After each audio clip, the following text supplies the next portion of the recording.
Hey there, that kind of nerd listener. Listen, I know when our off days and we're not filling your car or being used for your walk around the neighborhood, you need something to listen to. And I also know you probably need to catch up on some good old fashioned reading. But who's got time for a book? I know I don't. That's why I use Audible. And what's great is because you are a That Kind of Nerd podcast listener, all you have to do is go to audibletrial.com/thatkindofnerd, where we are going to give you a free audiobook and a free 30-day trial. And guess what? Congratulations, as of this week, Harry Potter is on Audible. So if you haven't listened to these books, if you haven't read them, now's the time to go ahead and jump into the fandom.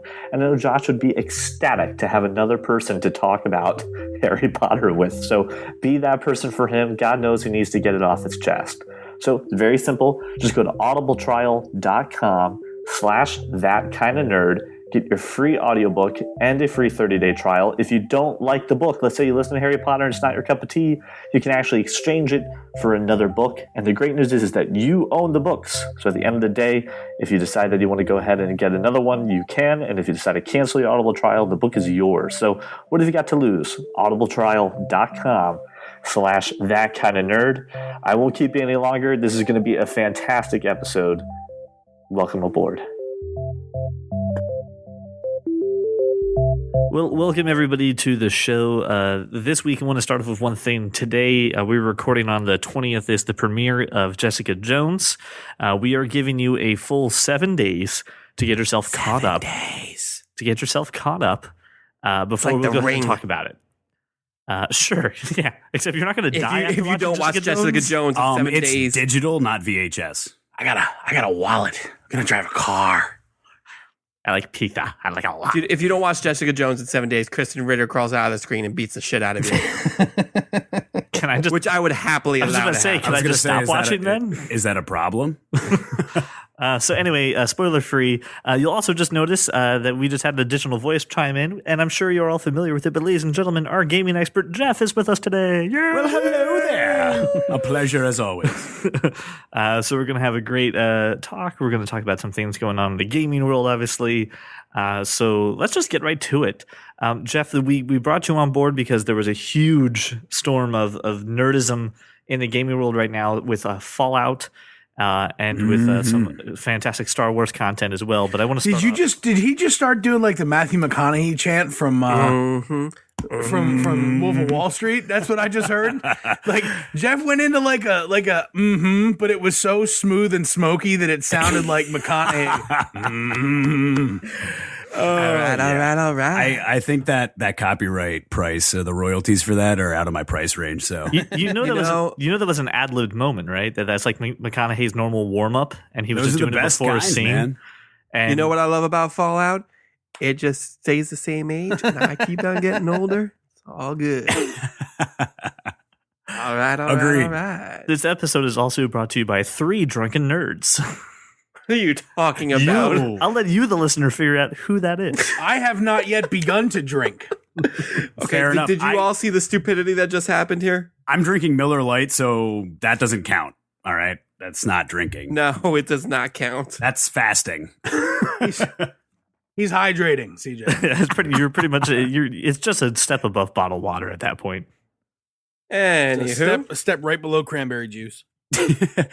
Less electrolytes. That's it. Yeah, right. All right. So let's start with Fallout 4 because this is the game that I'm trying to figure out how I'm going to spend time on this because I want to go crazy. You just had a vacation. Why haven't you been playing it? Because I also need $60 to do that, and I just don't have that right now. Christmas is coming up, so I'm hoping that's my Christmas present. Anyway, Bethesda's game, Fallout 4, highly anticipated. We had posted the trailer on it when the trailer came out. Who actually has it right now? Which one of you guys are playing? I do. Rajaman? I cannot buy it because I do not have the 500 hours to devote to it that I know I will. I'm not actually It's a cost efficiency thing. I'm not actually sure what Fallout is. I mean, I have the money. It's not like it's not in my budget thing. It's I don't have the time thing. So Josh just said he doesn't know what Fallout is. So what I would love to do is, Jeff, if you could just kind of give us a brief, short history on Fallout and what this game is and why people are even excited for it. Absolutely. drawing from some of the stuff we talked about with the E3 podcast, we had a heavy focus on Bethesda games and Bethesda Softworks with all their announcements. But, Fallout is just to give a basic overview, it is a post-apocalyptic wasteland, right, that you, the player, is put into. And in the past, it's been without almost any story, really. There's a little bit, there's a lot more in this one, I feel like, in a couple of the other ones. But like you basically build your character. There's a huge, heavy RPG element to it. It's basically like post-apocalyptic Skyrim, where you have an open world to explore, crafting, everything. You meet people, develop loves, romances, and end up saving the world or destroying it, depending. So the beauty of most of the Bethesda games and the reason why they're so popular, why people hype up about them, is the sense of their open world is insane. There's not a lot of loading screens. There's not a lot of downtime in between going from place to place. The only time you ever really get a screen is when you enter a room or you open a door and you load up a different section. So the ability to just keep that consistent gameplay going without interruption is a huge aspect. And when we say open world, I mean, the landscape is gigantic.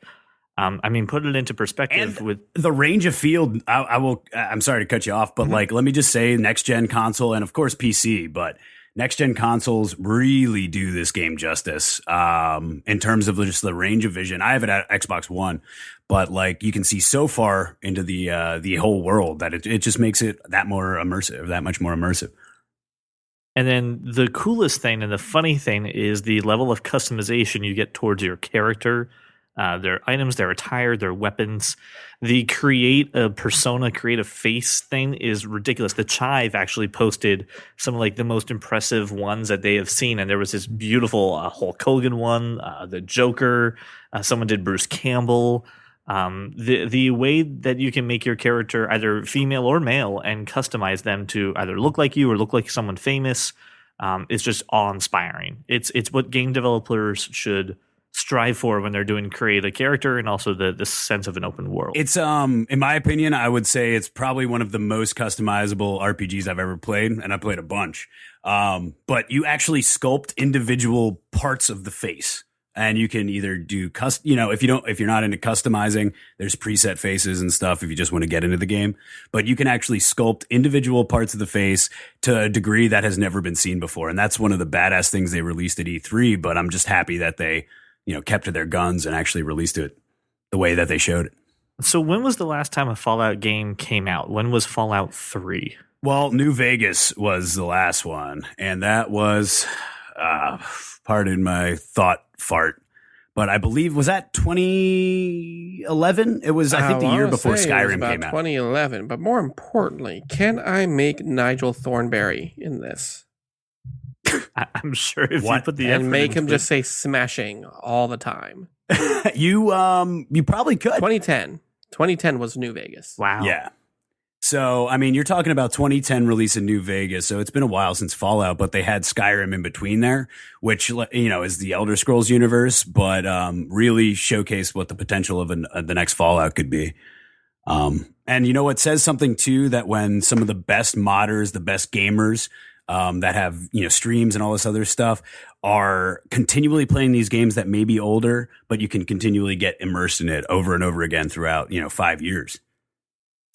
I don't understand. I don't understand. You're passionate. Clearly, I don't know. Josh, if you could put yourself into a post-apocalyptic wasteland with anything at your disposal, that's the game. Fallout. Could I put myself squarely into a dive bar where football's on? You can acquire lit cigarettes, but you cannot equip them as part of your attire. Bottle caps are your currency to purchase your beer with. They may be advanced technology, but not as advanced as those vaporizers that the kids use nowadays. Those whippersnappers with their vaporizers. The really cool thing too is just like Jeff said, we're talking about 5 years since this last time this game had an update to the storyline. And it wasn't one of those things where 5 years went by and, nothing really cool came out of it. A lot of really fun stuff is there. This game is going to suck hours and hours out of people's lives. Hence, probably I spent 49 hours. I'm sorry to cut you off again, but I spent 49 exactly hours. Why I So haven't far. bought the game yet. Were you able to release the princess from the final castle? Oh, the princess was released and her name. Spoiler, maybe a little bit. I just want to make sure that But- after 49 hours, you got all the pieces of Triforce that you needed. Listen, I'm not just looking for the girl, man. I'm looking for Liberty Prime, brother. So, spoiler a little bit, but I warned you. You've collected all the dragon coins. Yes, he summoned the dragon from the Dragon Balls. Absolutely. I was gonna. First of all, you're mixing genres. This doesn't make any sense. I'm Moving done on, with Jeff. this. I'm trying to say the right thing. That's what Josh is hearing. I'm officially done with this conversation. After 49 hours, all your base are belong to me. You will assimilate. Well, my biggest takeaway from it has been democracy is non-negotiable. That's my biggest takeaway. That sounds like a dictatorship. Moving on, Jeff, because not just Fallout came out this month. They had a couple Right. big releases. Halo came out like Mhm. last week of October, right? Yes, it did. And So what do you think of that? Because I played it. I played a little bit of the multiplayer. I played like 2 campaign missions, and I was like, it's Halo. Nothing special about it. It's just another It Halo. hasn't changed. Very minor. I mean, you tell me, Jeff. I You might played get it more. that. That's cool. If it hasn't changed, Oh my God. Stop being basic. With your pumpkin spice lattes. You guys have Uggs on and pumpkin spice in your hand right now. That's not alcohol. I have bourbon and 2 fisticuffs. Well, I'm ready to duke. So let's do it. Okay. So Halo 5, October release, right? And obviously there was a huge campaign release for it, but you got to take into account this is the second game in the series of games released by the new studio, which is 343 Studios, bouncing off of Bungie before. So you have a game. Hold on. That's Do you mind if I stop you story. Yeah, let me stop you real quick. Just a little context before I let you go crazy, Jeff. Yeah, absolutely. Bungie is the company that is responsible for Halo, what made them successful. There's a little independent company, came out of nowhere, made Halo gigantic, huge. Microsoft was working with them for such a long time because it was a staple for Xbox and has now taken over That's Halo the story of my life, by the storyline. way. Small person, little known, gigantic, huge. This summer, Brian stars in a world. But now tortilla boy. But now Microsoft has taken it over. So the actual creators of this series have left to do their own game. And So Microsoft it's just has Bill Gates now is the only one designing the games, yes, because he's still Because deeply that's what he involved in does with his Microsoft. time. right? Sorry. That's what I've gotten out of this. Bill Did you guys Gates. see that thing where Bill Gates was giving everyone $5,000 on Facebook if you like the status? Like, I think that's what he's doing with his money and time. The hell? I need No, man, I $5,000. haven't gone on Facebook in like I don't know Yeah, right. Me neither. quite some time. Anyway, I'm not Jeff. going to specify a date, but it's been quite a few days. Anyway, Jeff, I saw your review. I read your review. I want a little bit more opinion about Halo 5 sure. because I just was not impressed. What were you not impressed by is my biggest question. You said the campaign was meh. I played a little bit of the campaign. Here's what I liked about the campaign. It wasn't just you, one lone wolf against the world. Although Master Chief is badass and we all know it, I liked the squadron thing. It was very Halo Reach in my opinion, Right. and I And liked it tied into the lore, which is a huge part of it too, for anyone who's super nerdy. I thought it was. I didn't like Halo. I haven't heard anything about, but Battlefront's been all over Twitter. Yes. Right. And Twitch. So what, Jeff? I mean, Battlefront was one of those hugely anticipated games. Again, not my cup of tea, but I mean, I could, if I was going to get into a game, it would likely be Star Wars and or Batman. Right. So what's the deal with Battlefront? All right. So Battlefront was a game that was released originally. Star Wars Battlefront was released for, I PS2. believe, PS2 and the original next gen, right? It was The original Xbox, yeah. So you have a game where you're in a massive battle and you just jump in. You can be, a trooper, you can be a Jedi, you can unlock all these different vehicles. Well, right, but what happened? awesome. What happened this week? Something happened. Something exploded. Right. Well, I'm getting there. Really? Getting there. So what happened? You have to savor the buildup. Listen, Jeff's conversations when it comes to gaming is like watching Heroes. You have to wait 7 You episodes. gotta for something to understand. get good. Oh my I don't God. have. I have I've like tried the to attention establish span background. of a 5 and 7 year old. Because Then how do you watch Heroes? Is my question, sir. So let me do it like a Vine in 7 seconds. Here we go. That'd be perfect. Yes. So this week, what happened? Battlefront, the new title came out. No, 2, 3, whatever. It's just Star Wars Battlefront. It was remade and remastered for next gen. It's a huge, massive online game where you and, I think it's up to 16 or 20 players on your team can face off. And it's just an open world, destroy everything. You guys, it's a battle of attrition. It's point based, and you can play as Luke Skywalker, Darth Vader, all that other stuff with all your friends. And in that regard, I like it. But If I hate playing MMOs, I hate playing with 13-year-old an kids. MMO. it's not an MMO at all. So here's what I picked it up this week, and here's what I love about the game. Very Star Wars. The Star Wars niche is there, so I was all like, "Oh my God, it's off! Oh my God, it's Endor! I love the Ewoks and all that other." I mean, maybe during the game we get an Ewok, and I was really excited by that. I like just going to Kashyyyk and hanging out with all the Wookiees. They made some changes with this one. It was it's kind of melding what works with Call of Duty with the first person style shooter with what made Battlefront so much fun, which is this massive like army versus army type of deal and not 12 guys freaking beating on each other type of like style here. So less Double Dragon, more Risk. It was like Age of Empires, but you actually get to direct the flow of battle without overseeing it. You are like on the battlefield. No, so like a turn-based strategy. See, Josh but- gets No, it's not a turn. No, it's first person shooter. No, It's real time. I know, I understand, but essentially, like, are you saying like elements of Command and Conquer? Yeah, you got RTS elements in the fact that you can position yourself strategically, but then you choose where you deploy and what you deploy with. So, after you deploy, though, it's first-person shooter or third-person vehicle combat. Oh. Okay. So and they've got X-wing missions. They've got a mission where you're in the ship actually like towing your cable around an AT-AT, and it's really cool. It's CJ, a lot of fun. Here's the interesting. When I texted Jeff originally about joining us this week, I brought up Battlefront like it's been exploding on social media, and I think Jeff's response to me was, F that shit, right? Whoa. Really? We're gonna wait. Because if I say any more evidence here incriminates me with CJ, and I will get yelled at for talking about this off the podcast. I appreciate it. Thank you very So much. Jeff, can you tell me why you said F that game? All right, so overall look, feel of the game, it's fun. I won't argue that. However, what really pisses me off is the age of microtransactions is well and frickin' known with this game,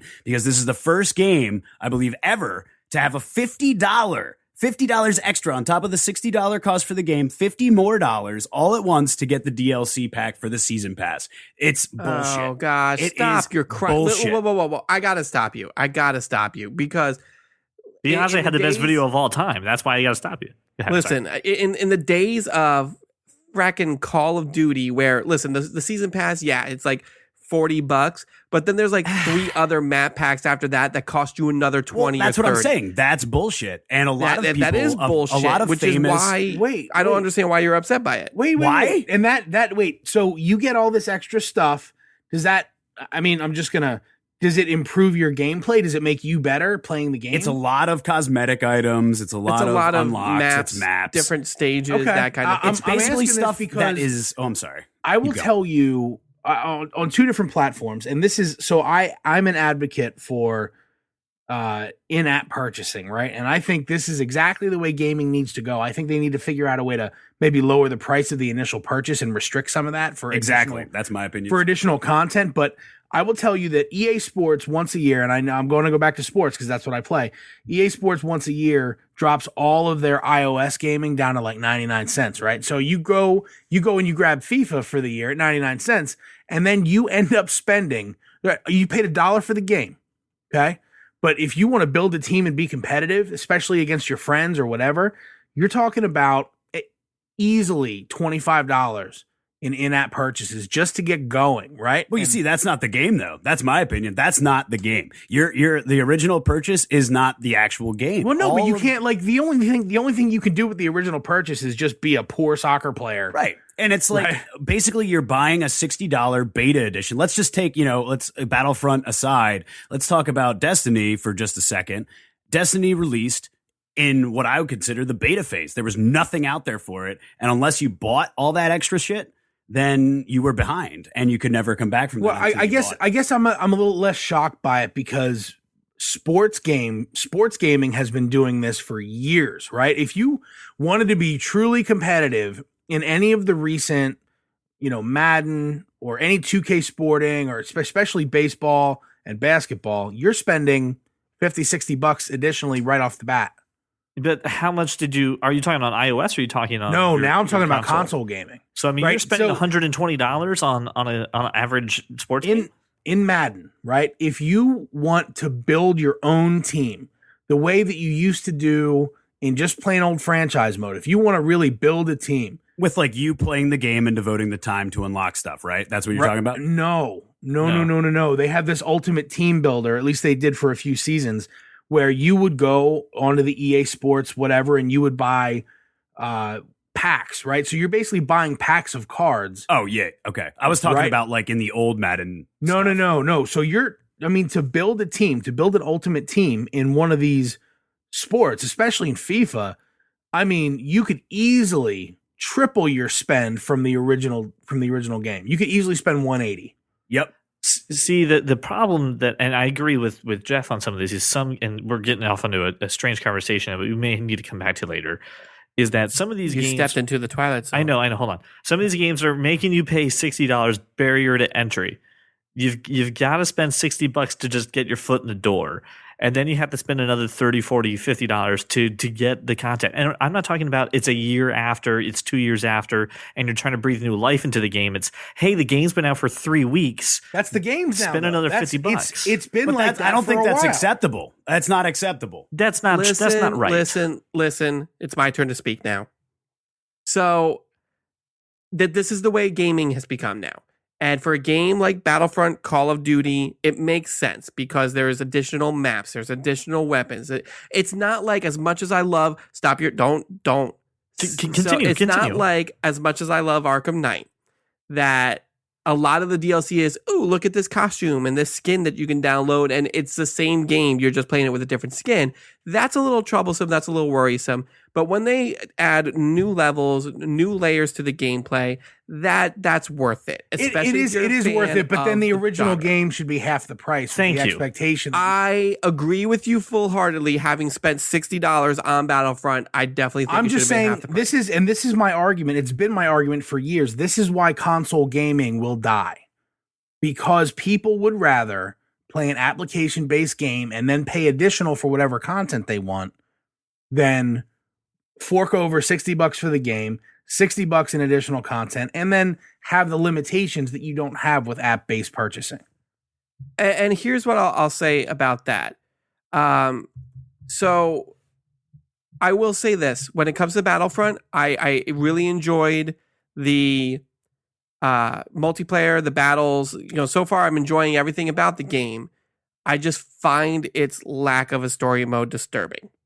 That's the only thing I'm going to say. I like your reference. I will say that. You like that? Jeff caught that. You're welcome. I was very disappointed with the fact that I didn't have any sort of campaign mode or story mode. But other than that, I felt like a kid again, listening to Star Wars music. It was great. And guess what? That's what the company pandered towards. They pandered towards the people who played Battlefront before and came back for it.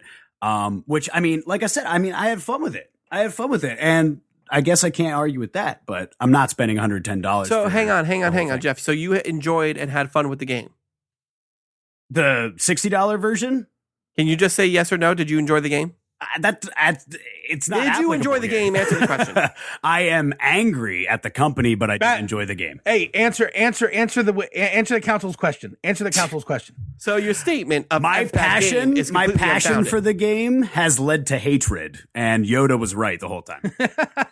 Listen, your journey to the dark side aside, you enjoyed the game. You had fun playing it. It is a decent game. Whether it's not it's worth $60 is all relative. That is your opinion. But it's still a great game. I highly enjoyed it. I was playing it right before we started recording, and I was force choking the mother effers out of Rebel. CJ's squirming because he thinks we've been talking about this too long, but I'm having a good time. No. It's good. Here's my thing, and it still comes back down to the damn key issue. There is no game I have ever played, and I love a lot of games that I would ever put $120 into. Pong, you pay that for Pong. No, I wouldn't. Listen, like Skyrim, I loved Skyrim. I stopped putting money into DLC once I hit $50. I was like, that's it. That's my game. Well, hey, no. Okay, CJ, listen. You cannot be the barometer for this. You are, as much as I care about frugal you. son of a You are bitch. my I friend. get it. You are a cheap SOB. Yeah, Man, So- like those people spend life savings on those games. Right, Dude, and that's the amount of money crazy that talk. families spend on Call of Duty alone just to get special items every round is ludicrous. It's a ludicrous. The barometer for how much will I spend on a game should not be the guy who will not pay more than $2 for 10 nuggets. That's all I'm saying. But no, okay. Can I just? By the way, I'll as a side note, the KFC did bring back the $1.49 10 nuggets, so I am. Oh, look at you! You're super I'm so excited. It's damn like Christmas excited. for you. Are we plugging them? Because I really do enjoy Arby's. I mean KFC. Listen, everybody, go get a croissant sandwich. Okay, it's in the morning. A croissant sandwich. That's how you have to say A it. Right croissant sandwich, ladies and gentlemen, please. So okay. So who brought up cosmetics? Because Me. all right, I would disagree with you. I believe So listen, I think cosmetics you can are use fine. a little rouge and just a little blush. All right. I just wanted to say something about Brian's cosmetic thing. Cosmetics are permanent enhancements to your personal character that everyone is not required to purchase in order to have the same experience. That is okay. I'm okay with cosmetics. But to say you are not allowed to play parts of the game until you spend an additional $50 is bullshit. Do you know what I purchased? But Battlefront doesn't do that. I purchased a Netflix subscription. You know what I saw a preview for? A Bill Burr show. Oh, God. It's a cartoon. It's called F is for Family, and it's based in the 70s, and Bill Burr is just as crude as you'd want to hear him. Can I tell you, this show looks goddamn amazing. It looks like It reminds me of King of the Hill with a Beavis and Butthead filter on top of it even more. not less of a beat like a Mad Men filter with the No, with the not discrimination. everything is Mad Men just because you just got done watching. All right, it. fine. It's like Archie Bunker in a cartoon. Yes. Okay, it's pretty insensitive on the gender lines. Really, just imagine 1973, and you have what I think is going to be a pretty amazing show, and also Justin Long plays his oldest son, and I think Justin Long's hilarious. So I'm very excited to see this. This is when it comes out. Is this going to be one of those that is released weekly, or is this going to be all at once? I don't know. I don't think they've given the strategy to it. I know that the BoJack Horseman? Was that the? Oh, See, that's I such a just good I show. just heard about this and I haven't watched it. Is that worth a watch? That was a thing that they did week to week at one point. And I'm just trying to figure out if they're going to do that with this show. BoJack was week to week. What, wasn't BoJack week to week? I don't freaking know. I don't watch the show. I didn't watch BoJack. I think it was one of those things. Like I only remember seeing it when it was on. You know, like I didn't go above. Yeah, I didn't either. Like by the time that everyone had told me about it, it was already like all done. So I don't know. So let's talk about F is for Family, because I watched the trailer Oh God, and it's so I was good. not impressed. Really? That impressed? I love Bill Burr. I do. I love his stand up. I think he's hilarious. You know you what? didn't chuckle two or three times. out I loud. chuckled, but listen, you know what that show made me do? It made me go back and watch That 70s Show, which is fucking hilarious. Right, except this is going to be way more crude. This is everything Yeah, Red but crude wish he doesn't could have always said. equal funny. Ren and Stimpy of the 70s. but not like stupid like Family Guy, right? So crude, Bill Burr, he's pretty sharp. I don't think we end up with a complete oaf as the father. I think we end up with a smart ass. We end up with Bill Burr. It's really just Bill Blue-collar Burr. It's not guy. anybody but Bill Burr. It's just Right. maybe Bill Burr's dad. Well, just like this is how my dad reacted, so screw it. I'm going to do that. Listen, when we were talking about the way that we're watching streaming services, this is the could never go on network television show. This could only exist on Netflix. Jessica Jones can't go on network television. I know Right. we'll get there next week, but I mean, never. everything Netflix is doing, and we'll take that a step further.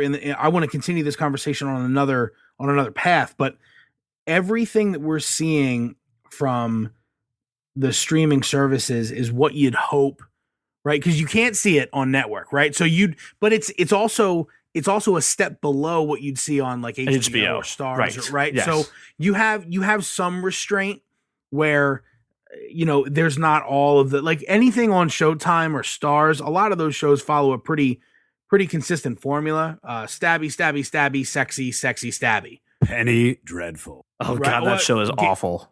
Game of Thrones is the same way, I'm offended. right? Stabby, stabby, stabby, sexy, sexy, stabby.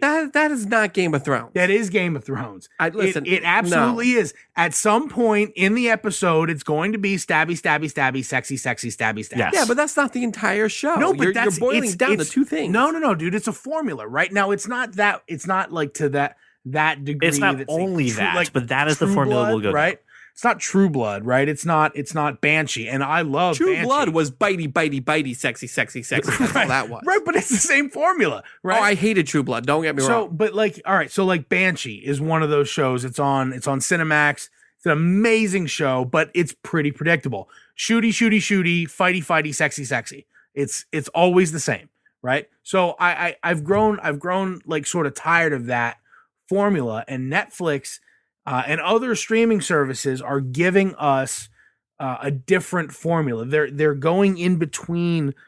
I mean, network TV is pushing some of the boundaries a little bit. It's But everything that you want network TV to do, have the courage to do, but it can never get away with, and that's what I'm really excited for. I want to say this. There is a formula, and there now seems to be a formula for the bingeable streaming shows. I want to talk about something that my little brother, my brother-in-law Aaron, Oh, you little told me- boy. told me he's got the heart of a champion. Heart of a He just champion. keeps scraping along. Is he the best around? No, Nothing's going to ever keep him down? no, that's my No. theme song. Stop it. So you have Amazon really throwing their hat in the ring. So they've got this pilot season available on Prime Video. You can go to amazon.com/pilot season, I believe. And what you get is, I maybe 10 shows. It's one episode Right. of each of these shows, and they want us to watch, and they want us to rate it. And the ones with the ratings get made. Case in point, we have a couple shows that they've already released as Amazon originals. Catastrophe is one that I've watched. It's incredibly dry and hilariously funny. It's almost So- like So before like you get too much into this, Josh, Yeah. I do want to point out how important this is, because what was it? The other 2 nights ago, I get a call from Josh Burns, and he calls me and says, an actual "So listen, phone call, not a text. Yeah, not through What's- text message, what's which that? is how I'm used to communicating with Josh Burns." And I looked, I was like, "Is there an emergency? Is someone on fire? Why is he calling me?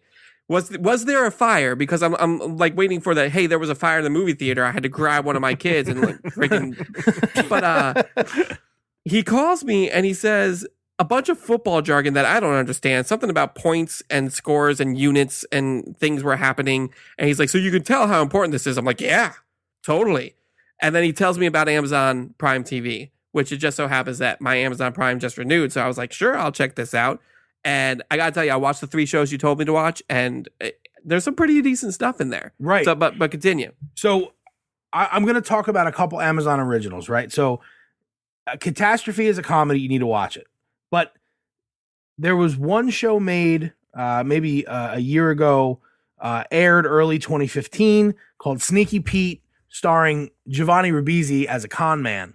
I really like this one. And it was unbelievably good. The story's good, but supporting cast is good. You've got people you've seen in other shows. Folks, there was lady was on Deadwood, among others. She was also on Dexter. But you have a good cast around him that make it believable. You've got from Chuck, what's her name? Oh, I can't pronounce her name. John Cena. Yeah. That's not her. Nope, you're right. It's a different show. I was just thinking about Edge. She's a different person. My bad. She's an Edge. You have, never mind. I'm not going down that road. You need to watch Sneaky Pete. You need to watch Patriot, which is an unbelievably good sort of non-official cover. You remember the movie The Recruit, right? The knock agent. He's that guy, Gotcha. right? And then Heiston, which I watched last night.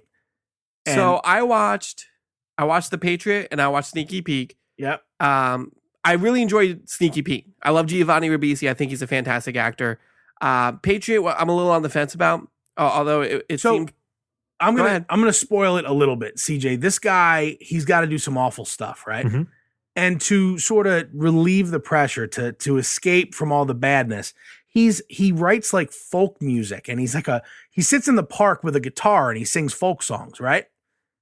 Now, the problem is he's singing folk songs word for word the mission he just completed last night.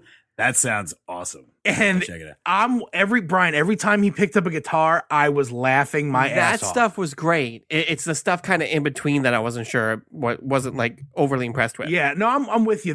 I absolutely think there's a reason it's pilot season. There's a reason they want us to rate the shows. So this is the cool part about the interaction is that they literally just made the pilots, and instead of taking it to networks and numbers and demographics and all that other bullshit, they turned to the people who are going to be stuck watching it and saying, "Tell us what you want to watch. You are going to be dictating your future." It's Kickstarter for TV. Yeah, it's wonderful. It's perfect. That's the way the television needs to be. Because too far they lean on to how can we sell it? What can we market? Who's the face? Who's the name? Instead of just like, hey, here's the really good content. And we've talked about it. So we definitely need to make sure that, if you have an Amazon Prime membership, which unfortunately I do not, that you take advantage of this. And if you're going to be watching this kind of content, that you can kind of put your voice into it. I thought you got a Prime membership to get those socks on Prime Day.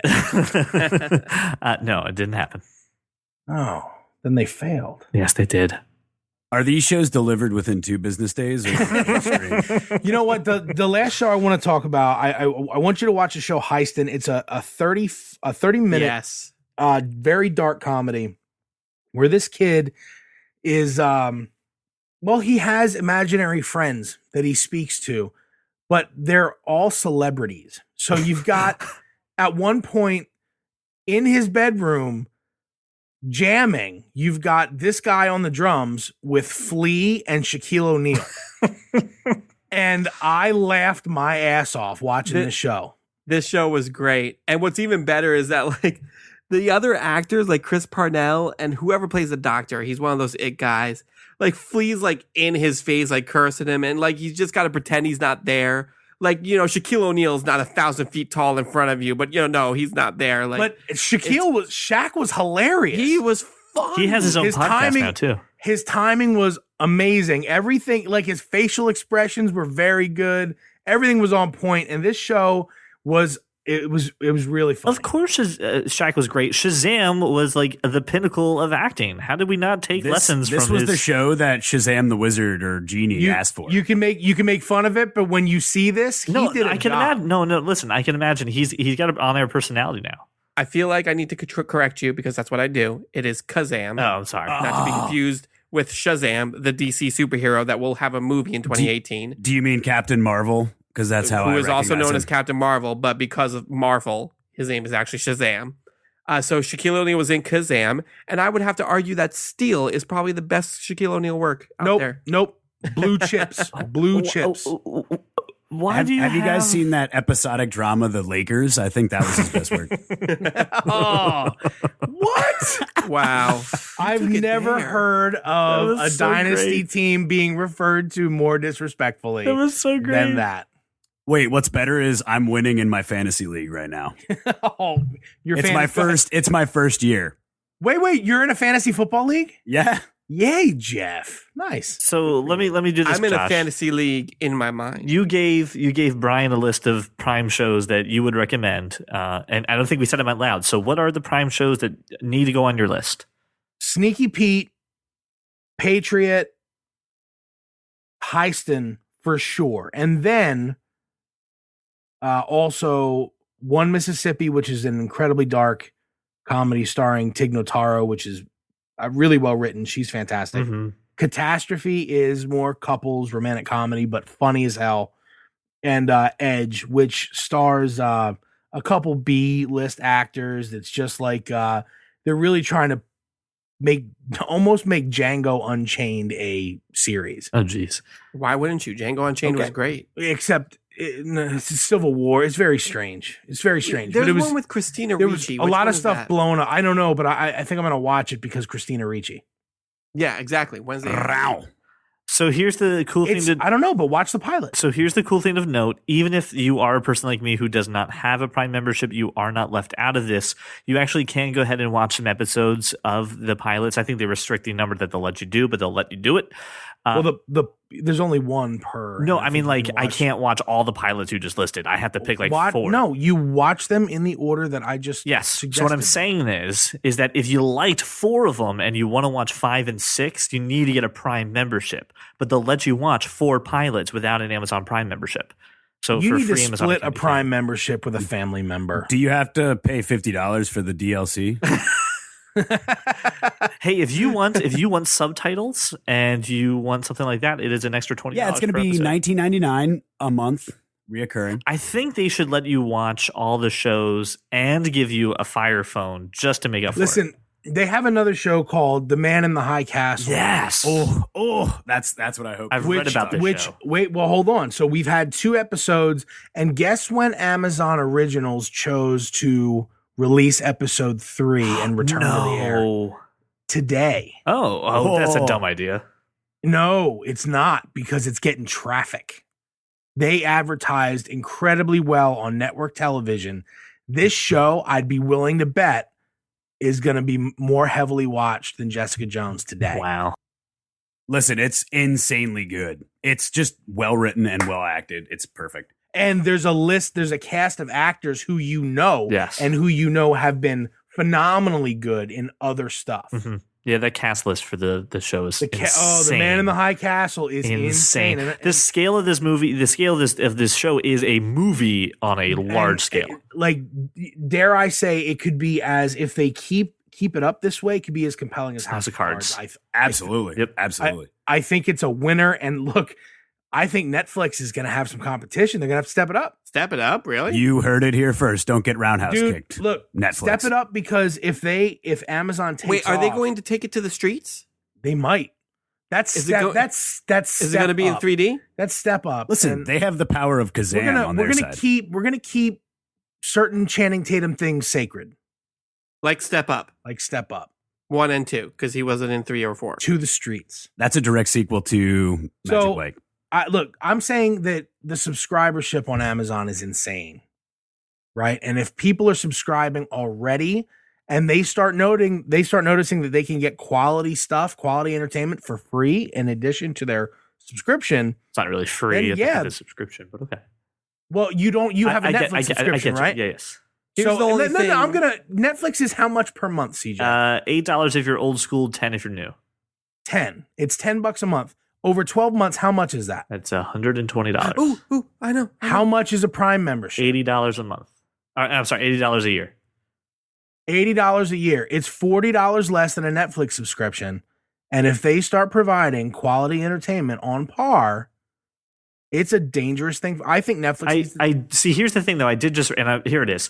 Engadget actually just posted an article that says that Netflix has nearly 70 million subscribers worldwide, and 51% of the U.S. internet is used by Netflix.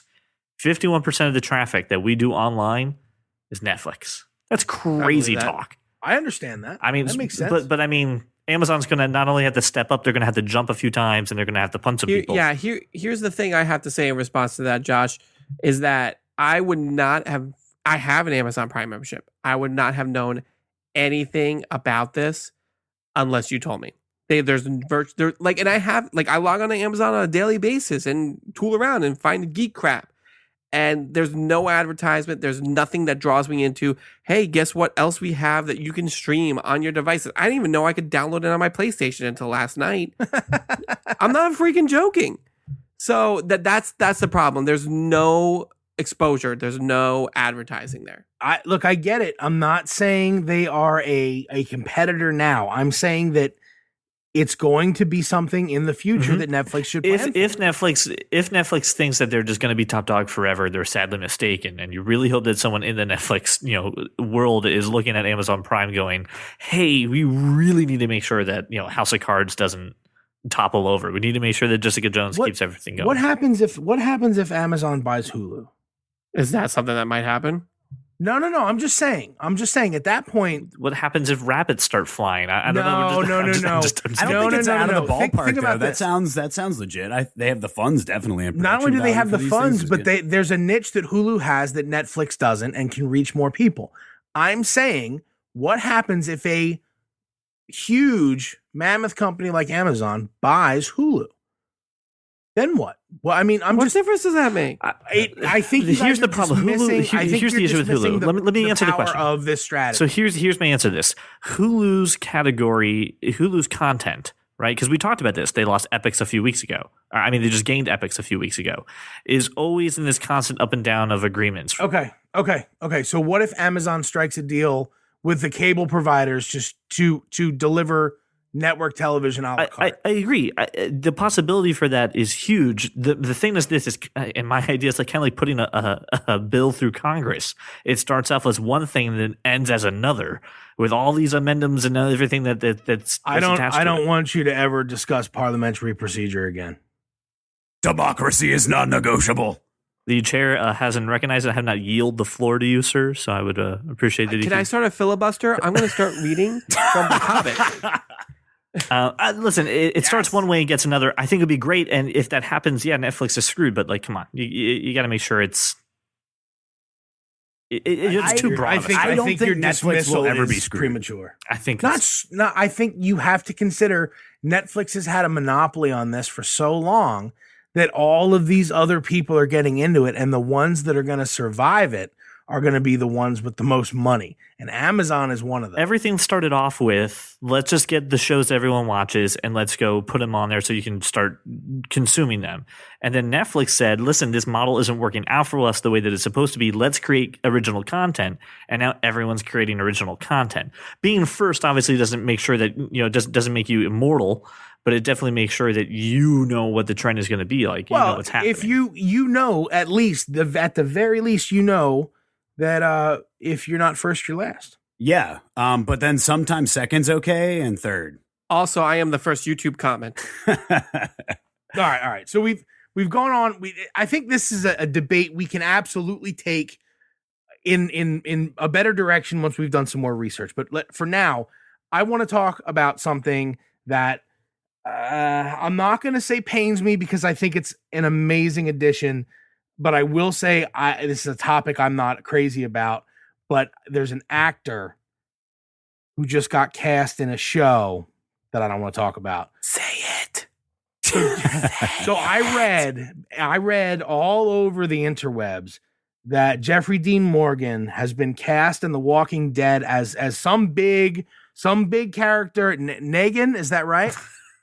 Negan. Is it big Negan? deal? Big deal, though. Very big deal. Here's the thing. Here's what I took away from this is that Jeffrey Dean Morgan, this dude, a serious actor, right? He's everything I've ever seen him in has been amazing. And at the very, very top of that list are The Losers and Watchmen, which I loved both of those movies. So when you start talking about this dude joining The Walking Dead, does it make me want to watch it? No, but I think it's absolutely a huge addition to the show that's going to bring in the Grey's Anatomy folks who maybe haven't watched the show before. Bring in the Grey's Anatomy. Oh, folks? yeah. Are you saying That's soccer a thing. moms are going to tune into The Walking Dead now? Dude, if you don't know what like the contribution he made to Grey's Anatomy, maybe say What about? I do know. Wait. I do know. Hang on, Josh. I know all about Denny Duquette because that is when that show was actually good. and that's when I actually the minute that dude died, I went Fuck that show. After signed that. off. I'm out. I was done with that show I mid-season was 3. done. I think when my he parents died. left the DVDs in the minivan, so I never saw it. But here's the thing. I'm really shocked that you guys watched 3 seasons of Grey's Anatomy. I want to did. say bravo for your show, bravo for you. Please continue to in silence, and maybe you can mute your mics while you stroke it. I don't really I don't like hearing. I'll turn my gain down. All I've It'll be heard, so fine. I've been talking for like 5 minutes, and all I hear is, and I don't need to hear. I don't. That's need golf to hear claps, any of right? that. That's what that is? It's no. It was more of a. it was Don't, more please, of a- we're done with that. Yeah. So please talk about Jeffrey Dean Morgan. I think Jeffrey Dean Morgan is huge, not just in the Denny Duquette role, but I mean, listen, this guy has been all over movies and TV. He is the Winchester father in the Supernatural series, which was a huge role. He is a great actor. He was amazing as a comedian. And I think casting him in this role as The Walking Dead, and I don't want to spoil anything, but he's a huge character in Walking Dead in the comic book. Jeff, you agree with me, right? Yeah, okay, so this guy is everything that Rick can't fight against. And that's what makes him so good. So anyone who's a Walking Dead fan will recognize that. We're not going to get into plot. He is I've like the never wanted to anti-Rick. see Rick fight against anyone. You don't even know who Rick is. You don't know? Carl! I know. You who don't Rick know is. about Rick? Carl, I named my iPod. You know what I named it? The Titanic. And guess what, Carl? It's sinking. It's sinking. The other thing I wanted to say is just his presence alone on screen is enough to make this character really awesome. Listen, this is a big name caliber coming to The Walking Dead. However, this should be by no surprise at the fact that they've got a big name actor onto this show. No. I don't. It's not. I mean, it's not surprising. Yeah. I'm saying I think it's phenomenal. Right. This is cool. This is, again, But Josh will still not watch when the we're show. talking- That's all he's saying. No, I look. I'm not gonna ever watch the show, but I will. He watched, say, listen, CJ, he watched Jeffrey Dean Morgan in a hospital bed, just sitting there, being all Jeffrey Dean Morgan, but he will not watch anything with Jeffrey Dean Morgan and zombies. Nope. Not going to happen. I I won't do think it. just the zombies part is what stops him. I don't think That is. But I think that it's one of those. The show has gotten so much acclaim that it absolutely deserves something big like this. I'm very excited. Yeah, I mean, again, he's a huge character in the comic books. He is just a huge name. I mean, I could name, 3 movies that I freaking loved him in just right off the bat, and I'm sure there's more. Everything this guy touches, he's gritty, he's raw, he's very, or he can be extremely lovable. what I think is really cool about him coming. both at the same time. All at the same time. Listen, there are very few people when we're talking about Jeffrey Dean Morgan and the Watchmen in particular. There are very few people that I can say can land the comedian, because comedian, you hate him at times, and then you love him at other times. You think he's got it. He's the only one who's got it figured out. And Jeffrey Dean Morgan nailed It was that. a similar perfectly. character in The Losers, and I think the reason that it makes me happy is that this opens up more for him in the future. And that's, Absolutely. I that's just what saw him on I an look episode of The forward Good to. Wife. Well, No that's more interesting. Good Wife for Jeffrey Dean Morgan. That's I'm a all little I'm upset saying. he didn't show up on Mad Men. He does. He has that like suave debit. He's got that 5 o'clock shadow that's like always there. Yeah, like he could have he's been got Don that Mad Draper, Men and I look. would have been fine with that. We're not going to spend time on this. I don't want anybody to shrug their shoulders and throw their phones out the windows. Just hear me out. There is a release date, by the way, for Legends of Tomorrow on the CW, and it is January 21st. So we will have Legends of Tomorrow for the new year, so we can go ahead and have another DC show. Aren't to we talk about. also going to have a 2 episode crossover? Yes, but we'll talk about that at another day. I accidentally threw my phone in the hamper. So now it smells like You know sweaty what? balls. The thing is, it went straight. It went straight into the hamper, and no cats got it because the cat to male ratio is so low His house is a sandbox game. that there's no chance that a cat could get the phone. Luckily, it wasn't broken either. No So cats were we're harmed in safe. the making of this podcast. I Okay, threw so- my phone because CJ said, "Don't throw your phones," and it went into the hamper. Okay, so last week we got a voicemail from a very special viewer. I dare say a super fan, Ellen, who really quick talked about how she wants a T-shirt about my living situation with the cats. Which don't worry, we'll get you covered. But more importantly, she did share some opinions about Supergirl and the fact that she just did not like it and did not think it was gonna last very long. And Ellen, I would like to ask you if you watched episodes 2, 3, and 4 because I think it's getting better. I feel a little bit more comfortable about this show. Have you watched? Has anybody watched any more Supergirl I have. besides me? No. I have. Who, Jeff has? Jeff, what Yes. do you think? What do you think, Jeff? I absolutely love aspects of it and absolutely hate other aspects. What I hate is that they slap you over the face with "she's a girl" incessantly. I think that was a lot of what Ellen was objecting to. Actually, is that CJ and I had some fears about what the show might be, and I think that's exactly a part of it. She doesn't need to identify as a girl, or more importantly, with the insecurities commonly associated with TV girls, because she's a superhero. But she is the Supergirl. Right. Listen, I think all of your fears after the first episode, my complaint about the first episode, which still is valid, is that it was rushed. It was very fast. It didn't build a lot. The second, third, and fourth episode have been a little bit different. I'm enjoying it. I think they're kind of recovering, and it might take a pretty decent turn, especially with this past episode. We learned about Dean Cain's stuff was going on with him and his past Superman life, and I think it's going to be good. I mean, will it be ever on par with some of the other stuff on TV? Probably not, but I think it's going to be at least enjoyable. I'm enjoying the ride while it lasts. Will it be on par with The Flash? Maybe. Arrow sucks. Dude, Come on. Arrow doesn't. Let's not get into Flash and Arrow right now. Let's give our listeners a break. I also want to. I'm just saying. Ellen, I appreciate the shout out on the voicemail, and thank you. And I'm back. So I'm here. she also sent an email because she said, "quote I'm not going to leave another message. I didn't like how my voice sounded on your podcast." So rightfully so. Ellen, your voice sounded wonderful. Here's something that actually really struck my entrance, and I would love to see if we could get that kind of nerd community behind it, and we'll maybe hammer out some details. One of her movie theater hacks that she gave us was she actually knows someone who's a manager at a movie theater, and they said if you tell them that you want to have a special screening and you can have some kind of throwback movie, the movie can sometimes cost them as little as $300. And if you can get people in the door, they might consider it. And they sometimes may get a potential sponsor to help cover the ticket costs, the $300, and that all the tickets to them are just gravy. It's stuff for them.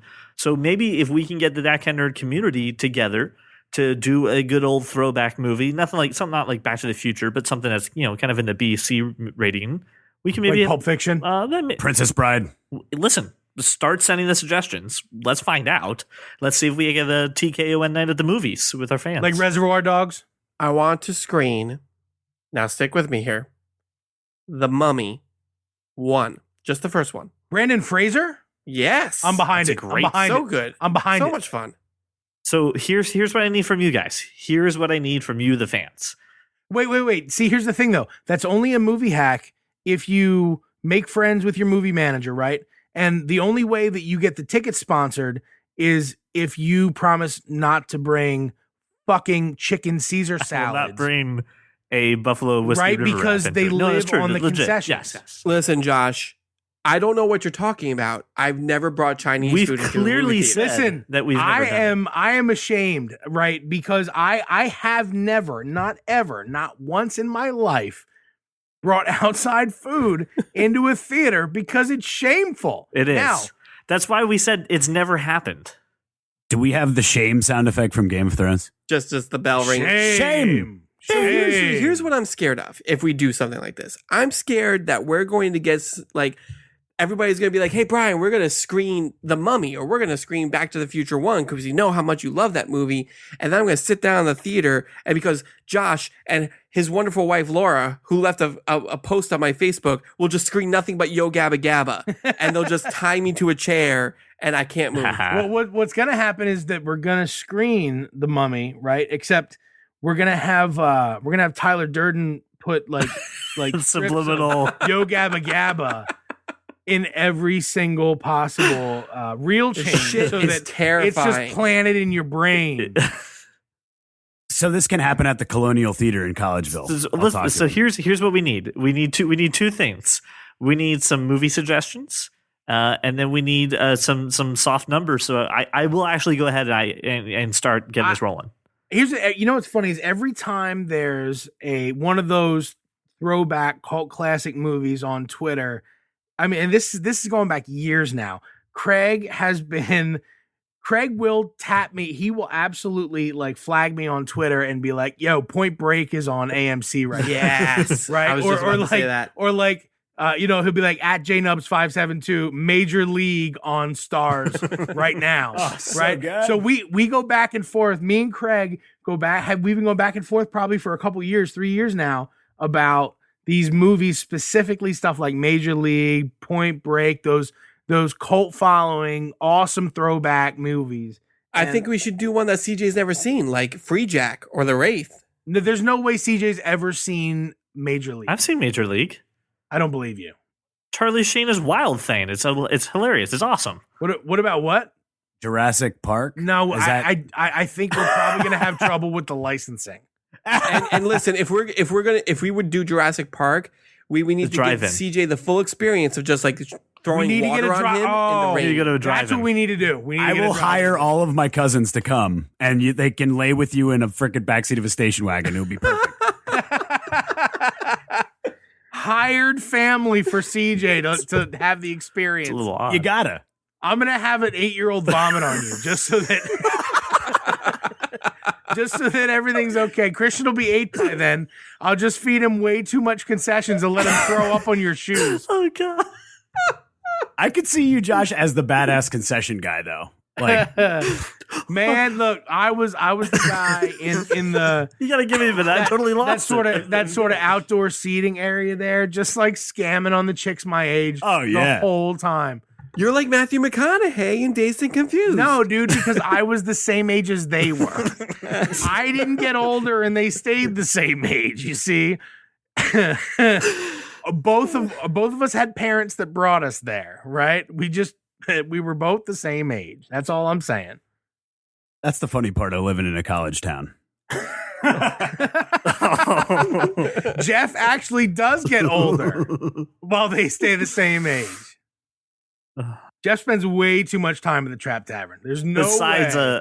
an arrest because of all this. Hanging out across from her sinus, just walking up and down the streets in your flannel shirts. I have striped shirts, too.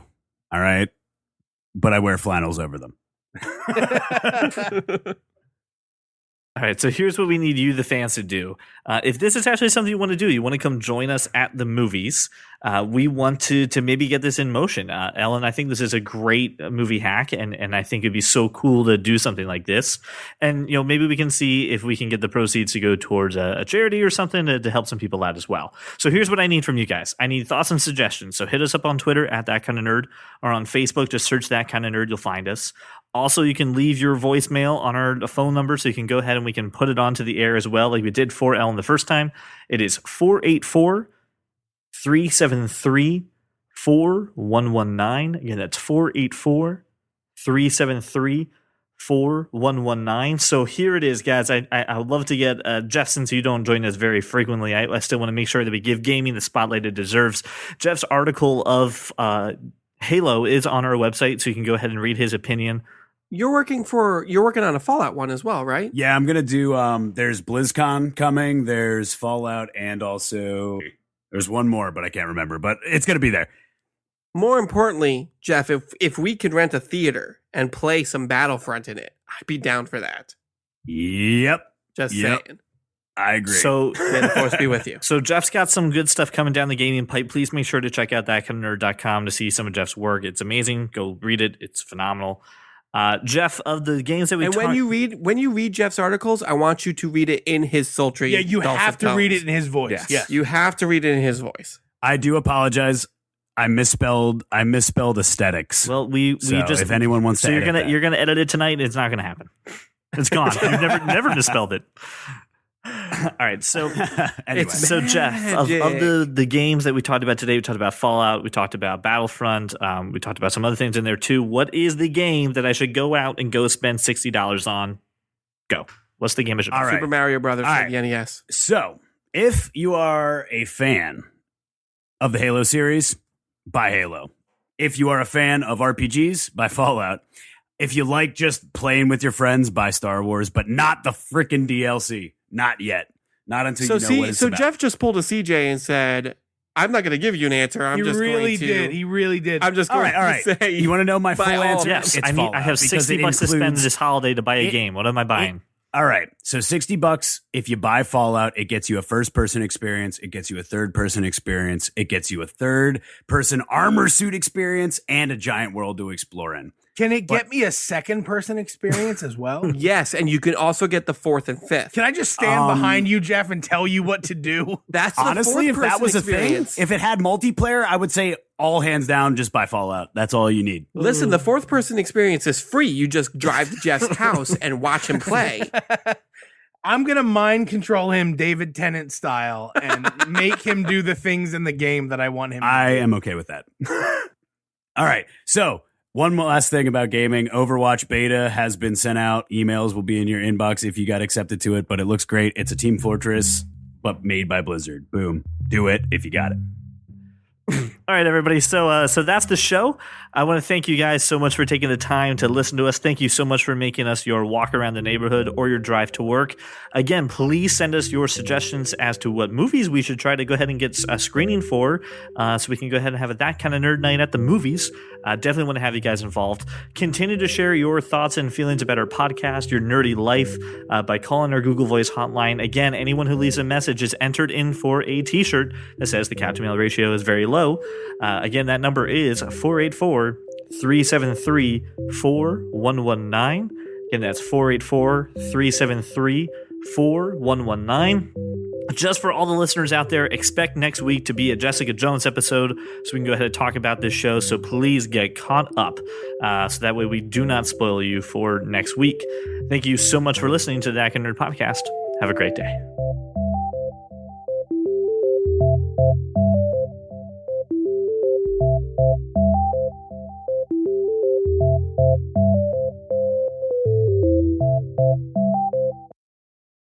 This wonderful editing nightmare is brought to you by my Bazinga mug filled with Seagram 7 and 7-Up. You're welcome. I've had a half bottle of fucking Maker's Mark with you assholes.